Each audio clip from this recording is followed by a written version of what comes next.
Hello everyone, welcome to my channel. চলো আমি আজকে আমার ওয়েলকামের সাথে তোমাদের একটা পেঁপে কেটে দেখাচ্ছি।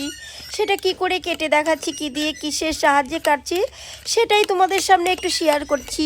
তোমরা ভিডিওটা ভালো লাগলে একটু দেখে সুন্দর করে কমেন্ট করবে।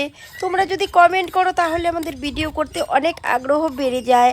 তোমরা এরকম করে পেঁপে কাটো না অন্য কি করে পেঁপে কাটো সেটা একটু কমেন্ট করে আমাদেরকে জানিয়ে দিও। চলো আজকে আমাদের গাছের পেঁপেটা টক না মিষ্টি সেটাই তোমাদের সঙ্গে শেয়ার করছি। আমাদের গাছের পেঁপেটা কিন্তু প্রচুর পরিমাণে মিষ্টি হয়। পেঁপে গাছে গিয়ে দেখি পেঁপেটা ঝুলে আছে, আমি কিন্তু সেটাই তুলে নিয়ে চলে আসলাম। এসে গিয়ে কিন্তু ধুয়ে কেটে নিচ্ছি, তোমাদের সামনেই শেয়ার করছি। ভিডিওটা কি সুন্দর কালার হয়েছে, কে কে খাবে পেঁপে কমেন্ট করে জানিয়ে দিও।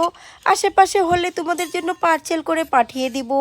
যদি তোমাদের এই ধরনের ভিডিও ভালো লাগে তাহলে আমার আইডিটাকে একটু সাবস্ক্রাইব করে দিয়ে পাশে থেকো।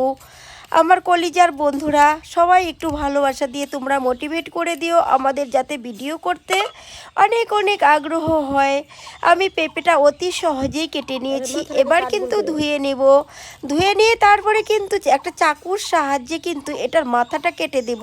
কেটে দেওয়ার পরে কিন্তু ভিতরে হচ্ছে আসল মজাটা, যে কালারটা লাল না সাদা না মিষ্টি নাকি। আমাদের পেঁপে কিন্তু প্রচুর মিষ্টি হয়, তো বটাটা কাটার পরেই বোঝা যাবে, সেটাই তোমাদের সঙ্গে শেয়ার করছি। ওয়াও কি সুন্দর লাল, ভিতরটা কিন্তু অসাধারণ। আর আমি একটা থালা নিয়ে নিলাম, থালার মধ্যে কিন্তু পেঁপেটাকে কেটে এবার একটু বের করে নেব। নিয়ে দেখো কালারটা অসাধারণ অসাধারণ একটি কালার।